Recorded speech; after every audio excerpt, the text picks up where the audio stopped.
دونوں کی انسلٹ ہوگی اس محبت میں. اگر مام اگر کچھ بھی برا کریں گی نا تمہارے ساتھ تو میں تمہارے ساتھ اس بات میں آ کے کچھ ایسا نہ کرنا یہ کام اور آسان ہو جائے. کچھ بھی کر سکتی ہوں, کچھ بھی. پر یہ رشتہ تمہارے لیے کوئی obligation نہیں ہے. اپنے بہتر مستقبل کی وجہ سے چھوڑا ہے, جی نہیں. میں موم کو روتا دیکھ کر ایموشنل ہو گیا. دونوں کی بےعزتی ہونے والی ہے اس محبت میں. اگر موم تمہارے ساتھ کچھ برا بھی کر دے تو فکر نہ کرو, میں تمہارے ساتھ ہوں.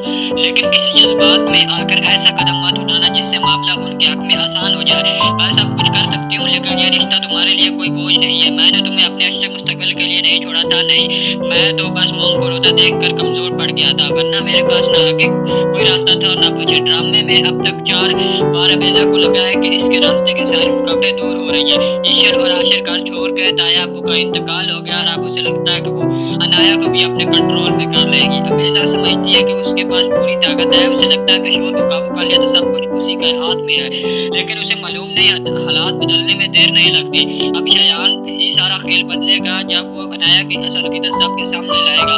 تو امیزا خود کو بچانے کے لیے الزام ایشر پر ڈالنے کی پوری کوشش کرے گی.